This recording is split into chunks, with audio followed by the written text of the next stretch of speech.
I am super pumped for today's episode. We got Marcus Luttrell, the lone survivor. Man, it is super cool to have you here. Long overdue.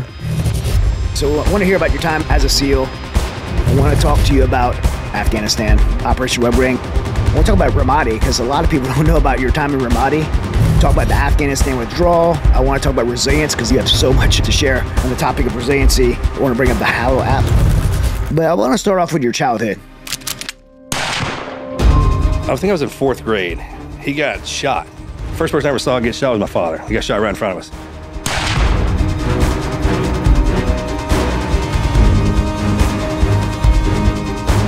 I'll never forget it, bro. He came walking up. My brother and I were kneeling down in the driveway, and he was up in the front horse pasture.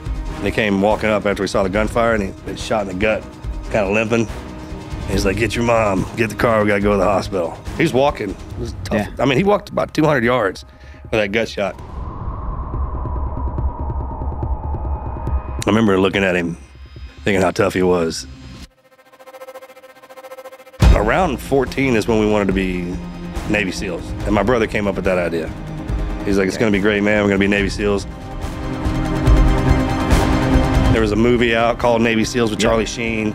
There was one documentary out. Consist of running, swimming, and basic skill instruction. I talk to my kids about this now, and I'm gonna ask you this question too.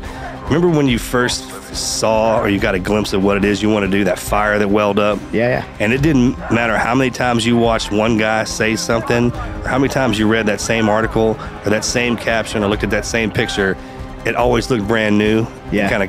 It kept firing you up. That happened to me, my brother. Yeah. That's how I knew we were supposed to do that. So at 14 years old, your brother comes up with this crazy idea, become a Navy SEAL. Did you guys start preparing at that point? I wasn't really strong enough to go into the gym at this point in time. Coach would be like, "Oh, it's dime time," because I could just put 10s on either end of the bar and barely lift that. I mean, and I did that for a while. I didn't have strength. I had commitment, though. Like, I wanted to have it. There was this Vietnam veteran. We wandered over there and asked him to train us. Said we want to be Navy SEALs. He's like, "Okay, I'll start training." What we got here, you a quitter, boy. Boy, I know. We would show up there every other day, and he would whip our ass in that yard. He never said anything nice to us, ever. I was so weak in the beginning, bro. He's like, "Man, I hope you die." He just left me there on the bench with the weight crushing me. He's like, "Man, lift that weight or I hope you die." To me, I remember a lot of things that I did. It seemed like it was impossible to get there. 2005, a very significant year in your life, Operation Red Wing. You read the book, you see the movie. Was there a moment that you thought, "I'm not gonna get out of here"? Yeah, a few times, man. When they put me in that hole, too, they left me in this hole for a few days. I think because they thought I was dead. Some of the stuff they had to go through to get to me, because I was tucked in the middle of hell. They had me deep in there, and y'all found me. So, man, never underestimate the power of the United States military, especially when they got something they want to go after.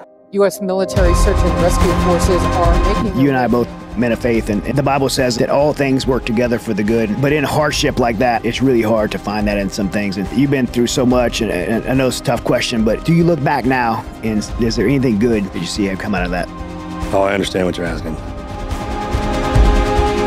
I kept thinking about it as like, hey, man, he would never give you anything that you couldn't handle. After the big lone survivor story, after Operation Red Wing, you got back on the horse. Somebody like the resiliency, like you get back on the horse and deploy again. I mean, incredible story of resilience that you would deploy again and you go to Ramadi. Why did you make the decision to go back? It's just like when you started. It's one step at a time. You're not gonna go back in there full force. Like I went back and started watching the movies I watched before I got into the SEAL team. I retrained my mind. Back to the beginning. Go back to the beginning.